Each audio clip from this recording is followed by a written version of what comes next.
you're going to have another baby and she's going to be the healing that your family needs, it allowed us to be open to life and to bring a child into this world that we otherwise would not have. Hey everyone, I'm Viva, and today I'm here with my friend Megan Copeland from the ministry His Beloved. And today we're going to be talking about kind of everything under the sun when it comes to NFP, motherhood, faith, discernment, and anything that might fall under that umbrella. So let's welcome Megan to our show today. Hey, how are you? We're doing good.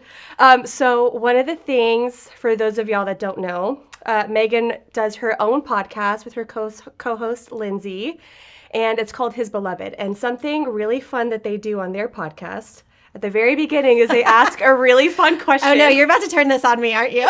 Okay. And so last night I was like, oh, okay, she always asks or has Lindsay ask a really good question, so I have to find one.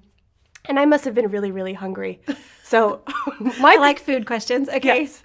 My question for you is if there was one thing you had to eat for the rest of your life, like you were forced to eat it. That's the rules of the world. You were forced to eat one thing for the rest of your life. What would it be? I love this question. I actually asked it to a group of women on Tuesday. So good job, Holy Spirit. So yes. I owe macaroni and cheese. I love macaroni and cheese.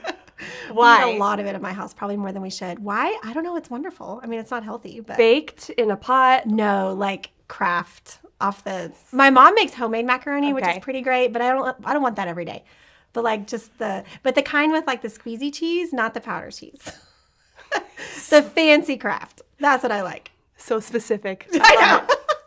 Yeah, my daughters make fun of how specific I am about my macaroni needs. Like, they're pretty specific. It's Kraft and it's squeezy. That's all we need to know. The deluxe macaroni.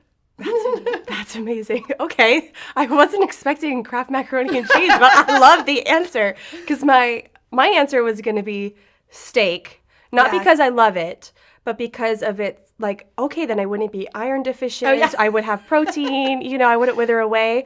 But your answers kind of my second question. Like, if the rules of the world were you had to eat one thing for the rest of your life, but you would be perfectly okay, like you would get all your nutrition needs, what would it be? First. Yours would be mac and cheese. Mine would be French toast. Ooh. With like warm maple syrup. Yum. And salty butter. That sounds good. Yeah. So also like specific. Too. Yeah. Yes. And like brioche, not the good thick bread. Yeah, not like flimsy toast bread. Yeah. I get that. That's good. I like that.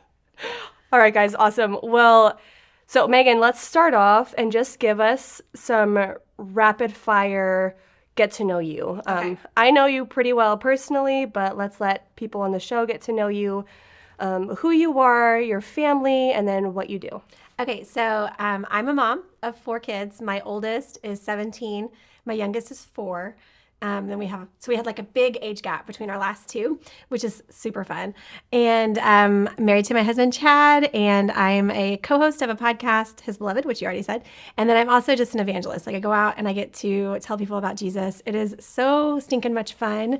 And I work with kids and teens and women, but I have a deep love for inviting women into relationship with Jesus. So how long have you and Chad been married? 20 years this year. Yeah, I mean, like we just celebrated 20 years. You so yeah, just we got married really young. Congratulations. So we were like little babies, but yeah, 20 years. How old were you? I was 22 when we got married. So yeah, I was 21. So oh, you were too. Okay. I'll be in your shoes. Yeah. So I was like the youngest mom at like everything, and then I had a baby late in life. Now I get to be the old mom too. So like we get to do both ends. You get both experiences. Yeah. And so I was raised in a family of like, you have 2 kids and that's it. And there's no such thing. I've never heard the words open to life. I'd never heard about NFP until we went to our engaged classes. So yeah, we sat through it that day. And I remember thinking, okay, let's check the box. We've moved on. Yeah. And that's kind of how we lived our first few years of marriage. And so, yeah, it was many, many, many years before we finally fully understood NFP. And I think I understood it and desired it, but Chad was not there yet. He wasn't on board yet. No, yeah. And he had a change of heart, and so we started using NFP.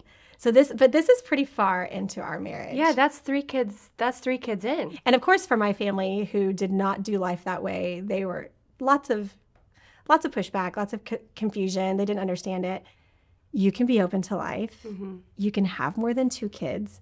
You can have more than 3 kids. Yeah. Like there is no cap to what I desire for you. And that's okay, you know, like, and so that really kind of undid some of that in my heart. I don't know. It was hard for us. But every single child was like the exact thing we were supposed to have at that point in our lives, you know. In kind of the decade you guys had your early marriage, you know, even just culturally in the church, NFP wasn't really talked about. I mean, my parents didn't know what it was. Like, my husband's parents didn't know what it was. Like, it just wasn't really a thing as it is kind of nowadays. Right. Which is a resurgence for sure. Which I think is really beautiful for our daughters and us as mothers kind of being able to grow up and bringing that into the household a little bit. Yeah. It's more common language for them. Yeah. And like learning how to chart their fertility. Right? I was like 38, I think, and having some problems with my own fertility, and went to the doctor, and she was able, because I had already been on it using NFP, she was able to track my cycle and figure out that my progesterone was low, and we went through the whole process. It's like a 2-week process of taking blood levels and all that. And I ended up on October 1st, which is St. Teresa's feast day, finding out that I was pregnant with Tessa.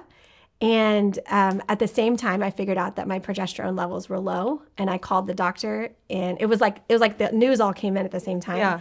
And they were able to put me on progesterone pills, which saved her life, because otherwise she wouldn't have made it. And if we didn't have her, I don't know where our family would be. Yeah. So it was being on NFP that allowed me to have that opportunity, right? Like if I had just listened to the voices in my life that were like, no, you just go get your tubes tied. Like you're done with this at this point. You've had the babies you want to have. Like I wouldn't have that experience. I wouldn't have this amazing life that is in the world right now. You know, now that you guys have had, you know, Tessa, and you've had kind of years under your belt with NFP and family discernment, what has that looked like now that your daughters are teenagers? They are approaching, they're in their fertile years, you know? What was that like for you as a mom to approach this subject of femininity and fertility in a different way than you grew up with in the world? Yeah, I would say my daughters are totally different than how I was. They just have, it just all seems so natural to them. But I've seen them be so steadfast in their beliefs. Wow. And so just still the way they view sexuality is so different than the way the rest of the world does. Yeah. But they know. And it's not like they believe it because I believe it. It's because they understand. I feel like they're going to be very well equipped for the world because of the way that they've just grown up in this culture of life. Yeah. And then they're also now, you know, dealing with their own cycles and all that kind of stuff. And that's been a gift for them too, because it's not easy. It's a hard transition. And there's so many tools out there for young girls too, which is amazing. That wasn't around when we were kids. Like they didn't teach us about our own bodies and how they operated. No. And now they have an opportunity to do that. And so that's been really great too for them, is to understand that they're not broken. They don't need to shut down their their cycles. They don't need to go on birth control, but that they can kind of, use fitness or foods and different, ways to kind of make it feel better and to alleviate pain and to understand what's normal and what's not normal. It's, what's funny about this generation? They are so open at talking about it. Not just my own kids. Really? All of them. Yes. And that is one thing that I've found kind of shocking, is how open they are talking about it. I think that's great. I know, because I don't think it was like that when I was a teenager. I think we hid it a lot more. It wasn't like that when I was either. Yeah. I mean, there's no sense of shame of oh, you're on your period. It's just they tell everybody. They don't care. Yeah, I'm breaking out. It sucks. They're very open about it, which is interesting. Even their little friends will tell me stuff. And I spend a lot of time in youth ministry too, so I'm around teens all the time. So I see it with them too. It's just this natural. I kind of think it's a good thing. And do you think it sparks a greater confidence in a young woman? Because I feel like I struggled so much with that in high school. And oh, my skin wasn't good like this girl, and like, oh, I Yeah. got my period and I feel bloated and they look great. And Yeah. because you're not, I feel like there's that sense of, it happens to everybody. Who cares? Right. And that is such a confidence shift for you because you're not so worried about Yeah. It's not so isolating. Yeah. Right? Because I think the way we were is like, it was, oh, I'm the only one who feels this. And I am the only one who's dealing with this. And the same is probably true with like motherhood and NFP and everything else. Like we get into these like little moments where we're like, no one understands me. I'm the only one who can feel this. But once you realize that like actually everybody's having the same experience, then it's unifying. Yeah. And it takes away some of that hold that those kind of things have on you. And I don't want to super like spiritualize everything, but I honestly believe the devil likes to keep us in the dark and he wants to keep us in isolation. And as soon as we let light into it and like realize, either speak whatever's on our heart or notice that someone else has experienced the same thing, then it loses some of that control. Yeah. And it makes it just much more like, this is how we're living our lives. And so what I think is cool about the teenagers though, is because they're so open to talk about it, I feel like that segues them into NFP in a beautiful way because it's no longer this terrifying thing that we don't want to talk about, right? Right. And it also feels like culturally, like you see even on Instagram, like there is a shift toward natural cycles and Yes. being more natural. So like Yeah. everybody kind of wants in on it some way. Yes. Because, and like us as women have finally given witness to, Right. like, this is great. Like it's beautiful. Like it helped me discover this and this and this. You Yeah. know, it's allowed me to fix this hormone and get this done.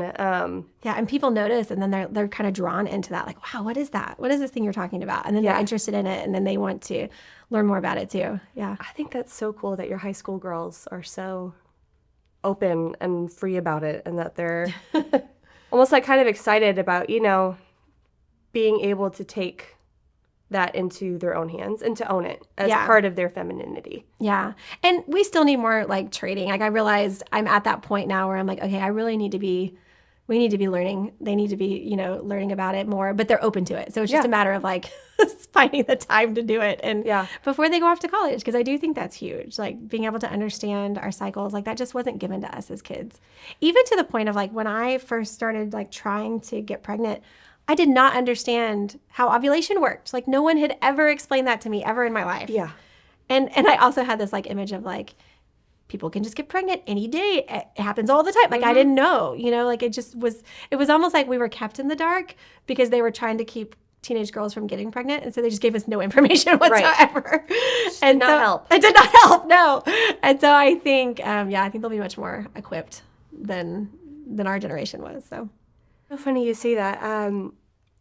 Like my oldest will say once in a while, "Mom, when are you gonna have another baby?" Because they just want more babies. They just want another one around. I'm like, yeah, you're right. She's still fun and cute. Yeah, she is getting to a crazy toddler though. So there's a lot of this at home, but you know, and it's kind of opened my eyes to like she notices and they notice and they're aware, and so my ability to respond and the freedom to respond very plainly. Daddy and I are praying through it right now, honey. Yeah, when God's calling us to. Yeah, I don't know when we're ready, ready, but you know, we're talking to God a lot about it lately, so we'll let you know. You know. Yes. And it's this freedom in your household where it doesn't feel like I don't know, we're not having one, you know, or like I had someone be like, 4 kids, that's so many. I'm like, I'm pregnant with my 4th. Like, what do you think? Like, she was talking about somebody else, and I'm like, I have 4 too. Like, come on. But kids feel that message of like, ugh, more kids. I don't want more kids, you know? But like my kids, they love the idea of having more babies, and they even still are like, are we gonna have more? And I'm like, I'm really old now, but like they desire more. And I think there's also something really beautiful that I've seen in these families that have a lot of kids, the way they love each other. And I think that's also a big piece of like this holy family revival thing, is like the way the kids support one another, and the way the kids, like it's good for kids to have siblings. What advice would you give to young women that are struggling, that are going from maybe birth control into a more natural method, or barrier methods into a natural method, right? And yeah, just that advice of allowing yourself to be more open, because that openness comes with a lot of difficulty. And even I went through that. Like with our first, that's a whole story in and of itself. And all the things I was just terrified of and I went through. And you know, that openness is so difficult.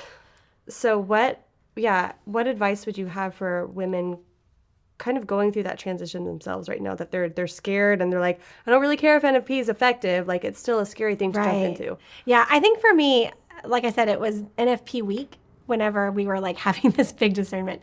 And so I felt like I was kind of like flooded with all of these beautiful teachings on it, things that I had never heard before. Because maybe I'd kind of kept my head buried in the sand a little bit. You know, there was like some shame of like, oh, I'm just not going to pay attention to NFP because I know that that's a place where we're struggling as a married couple.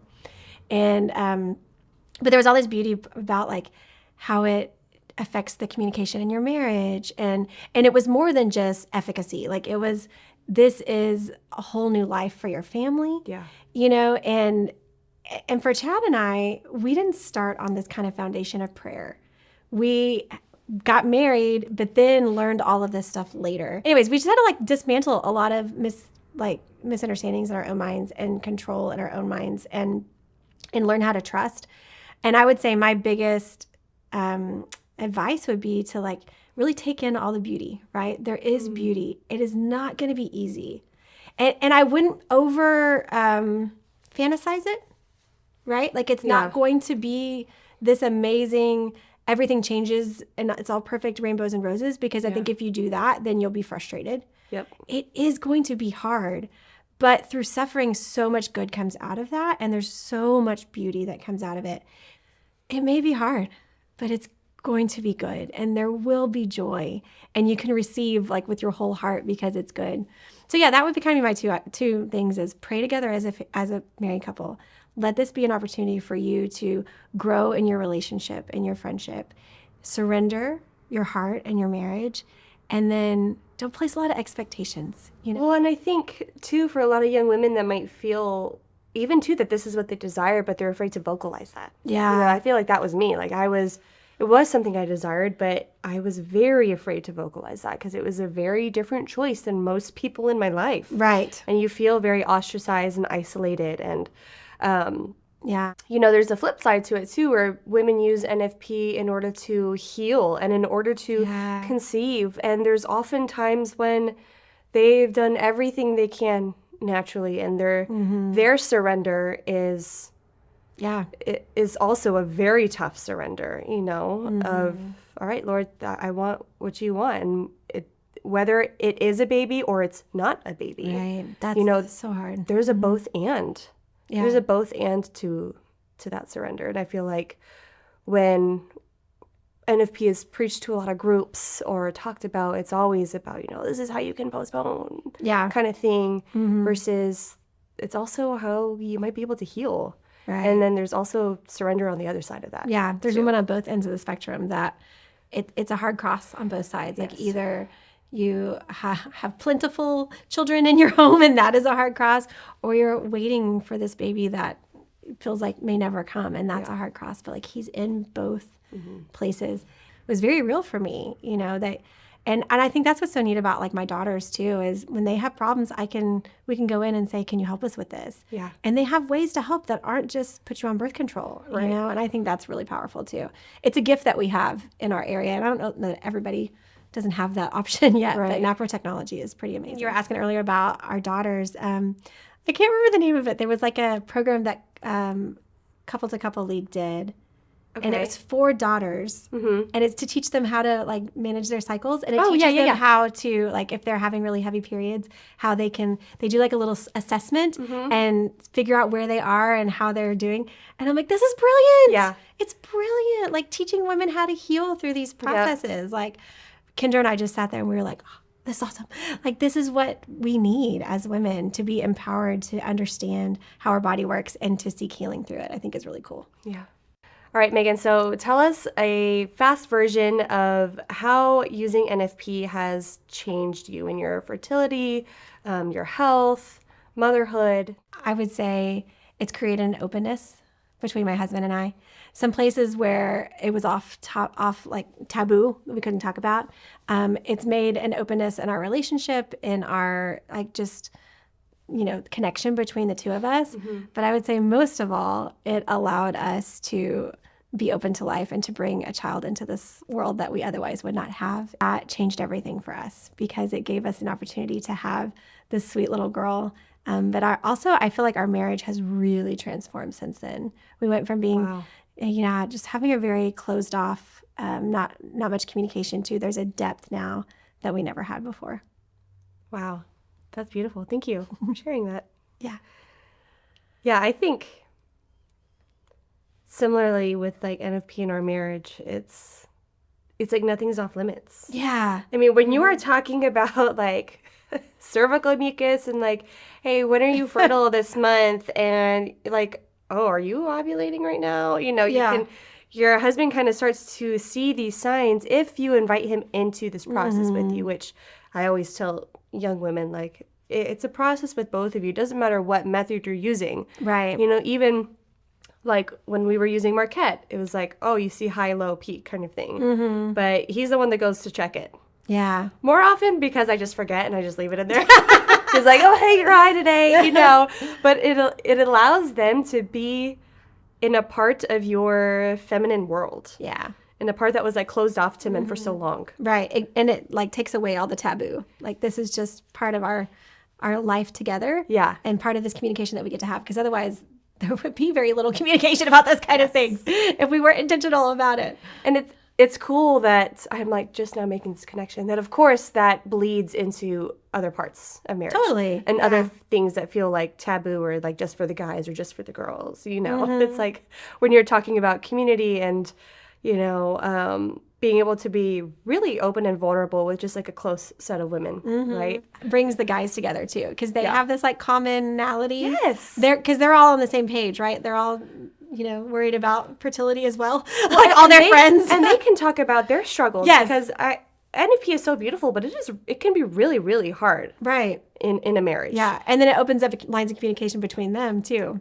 Right. Which is so it's kind of amazing actually to think of men being that open and that vulnerable, but it happens for sure. Yeah. It wouldn't happen outside of this kind of world though, I don't think. No.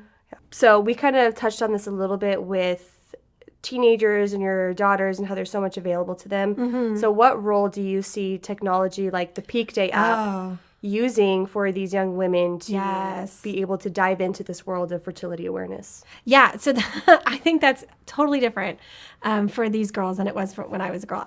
I remember walking into the doctor's office every time and they would be like, when was the first day of your last period? And I'm like, I have no idea. Like, no clue, none Still don't have to pull out my phone. I still don't know, but my daughters know. And it's because they track it on an app. Like, and if they didn't have that, it'd be so much harder. And they even track like how they're feeling each day, and because that's what the doctors need in order to make these, like that's how they draw conclusions about what's happening with their fertility. So yeah, that has been huge for the girls, is to be able to have access to something like that and to be able to track that way. I think that's like a desire for the teenage girls as a whole right now, is to have that access to technology to help them in that way. Yeah, especially to see like, because you can track your mood and stuff on them too, and like all these other symptoms and biomarkers. You're like, man, I'm just feeling so off this week. And then all of a sudden, a week later, you see kind of the chart and you're like, then that makes sense. I'm not crazy. Yeah, or like one of my sweet friends, like she gets very emotional leading up to her period, teenage girl. And so using an app like that allowed her to be like, oh, I'm not crazy. Yeah. This is why I'm so emotional. And it gave her like patterns to be able to see, like, 'cause she didn't realize her period was coming. Yeah. And then she's like, oh, this isn't just me losing my mind every month. Like there's actually something physiologically happening inside of me. And then she can seek some guidance for that. Right, She otherwise wouldn't have any clue. She would just be going along with her life and frustrated, know? Well, and it's so nice as a mom too to be able to have access to that, to kind of see like, okay, well, like you said, this is why we're feeling this way, or in such a more gentle way of like, oh, this is, it's okay to feel how you're feeling. Yeah, this is normal. And it shows. Yeah, you're not a bad person because you feel this way. Yeah. Totally. Okay, well, we're so grateful to have been able to have this awesome interview with Megan. You gave us so much to think about, and a lot that I think that we can all personally take away, and at least for me, go pray about. Like there was just a lot of points, both in your testimony and then also just in all the advice you were able to give, that I think will touch the hearts of a lot of women, and especially those who are afraid to dive into this world, because it does feel overwhelming at times. But to know that at the heart of it is a simple trust. Yeah. So thank you so much.